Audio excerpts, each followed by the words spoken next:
sois favorable à tes serviteurs qui partent en pèlerinage et dirige leur chemin selon ta volonté. Sois pour eux un ombrage dans la chaleur du jour, une lumière dans l'obscurité de la nuit, un soulagement dans la fatigue.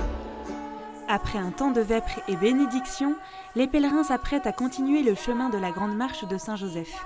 L'étape du jour, de Brignais au village de Saint-Joseph, situé au sud-ouest de Lyon. On va traverser le plateau mornantais. On va passer par les villages de Taluyer, de Mornan et de Chabanières avant de redescendre sur Saint-Joseph. Personnellement, je ne pouvais pas faire autrement que de l'accompagner pendant sa marche. Voilà, pour le contempler, l'observer et penser à sa paternité vis-à-vis de Jésus. Une centaine de personnes, jeunes et moins jeunes, se joignent à cette étape. Pères de famille, jeunes, couples, étudiants, prêtres, tout le monde est le bienvenu. C'est parti pour 20 km de marche entre ville et campagne. Ce pèlerinage qui a commencé à Paris le 7 juin et qui se termine le 15 août à Cotignac compte 70 étapes.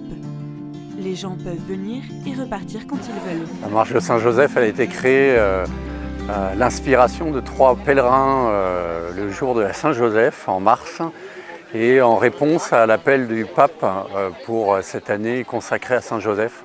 Ils se sont dit il faut qu'on fasse quelque chose et ils ont eu cette idée de faire cheminer à la rencontre des Français, faire cheminer la statue de Saint-Joseph au travers de la France depuis Paris jusqu'à Cotignac où elle est installée habituellement.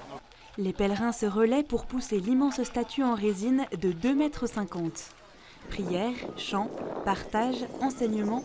Dans cette marche, tout moment est une occasion pour vivre de belles expériences de foi. Je vous salue, Joseph, vous que la grâce divine a comblé. Le Sauveur a reposé dans vos bras et grandi sous vos yeux. Vous êtes bénie entre tous les hommes. Lorella habite à Paris et a rejoint cette marche avec ses proches pour le week-end. Alors Saint-Joseph, c'est vraiment le visage paternel, c'est le père protecteur. Moi j'ai grandi sans père et en cette année consacrée à Saint-Joseph, je retrouve un peu cette image et cette présence d'un père aimant et bienveillant autour de moi et c'est pour ça que je me mets aussi en chemin vers lui. Ton esprit de vérité, donne-nous ton espérance. Jean-Michel est retraité et il fait la marche dans son intégralité.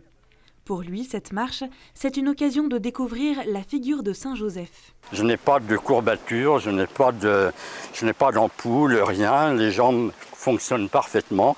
Et en même temps, ça me permet de découvrir une personne, un saint que je ne connaissais absolument pas, qui est Saint-Joseph, très discret, mais que je découvre super efficace. Surtout quand j'entends aussi les témoignages des autres personnes qui donnent leurs témoignages et qui font des expériences absolument incroyables. Donc c'est assez étonnant de voir tout ce qui se passe autour de moi, et puis aussi, également en moi.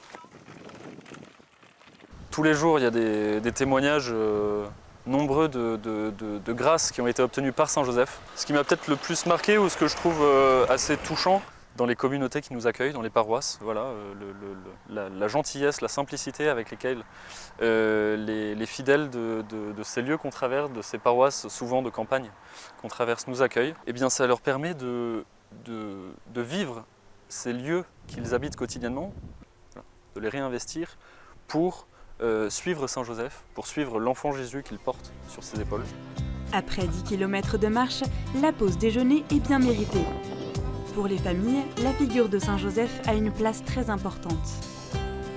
Saint-Joseph, c'est vraiment pour moi la figure de la confiance et de l'abandon. Et c'est vrai qu'on traverse une période un peu difficile là, avec mon mari, on a des choses à confier. Donc Saint-Joseph est vraiment celui qui a dit oui en toutes circonstances et qui est un vrai exemple pour nous. Le fait qu'on ait cette chance de voir cette marche passer par Brignais, c'était une vraie chance de pouvoir confier nos prières et puis faire ça avec un de nos garçons en famille. C'est vrai que c'est sympa de pouvoir partager ça en famille. Joseph se présente comme une figure d'homme respectueux, délicat. La vie de Saint Joseph est quand même spéciale parce que c'est quelqu'un dont on n'entend pas beaucoup parler dans l'évangile. En fait, c'est un grand absent et pourtant il est là, il aide et il soutient. Le fait que ce soit une marche de Saint Joseph, je pense que ça a joué parce que Saint Joseph il a beaucoup œuvré déjà dans notre vie. Son travail, il y a nos appartements qu'on a trouvés, je pense qu'il y a plein de choses. Enfin, on lui doit bien ça, c'est vrai qu'il passe à côté de Lyon, on a un week-end de dispo et c'est l'occasion. Cette marche est aussi une occasion pour confier des intentions de prière. Je fais des intentions, j'en ai fait une pour moi notamment en fait, au niveau de mon chemin, de mon parcours, d'essayer de pouvoir avancer et d'avoir les meilleures réponses à mes questions et d'essayer d'être fort dans les moments les plus difficiles et de continuer en fait.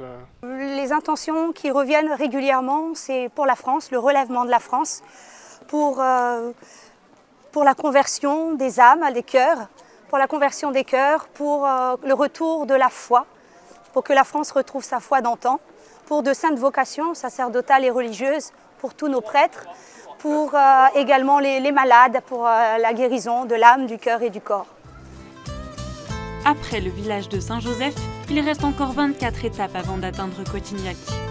Une belle proposition d'été pour aller à la rencontre des personnes, témoigner d'une foi vivante et partager des intentions de prière.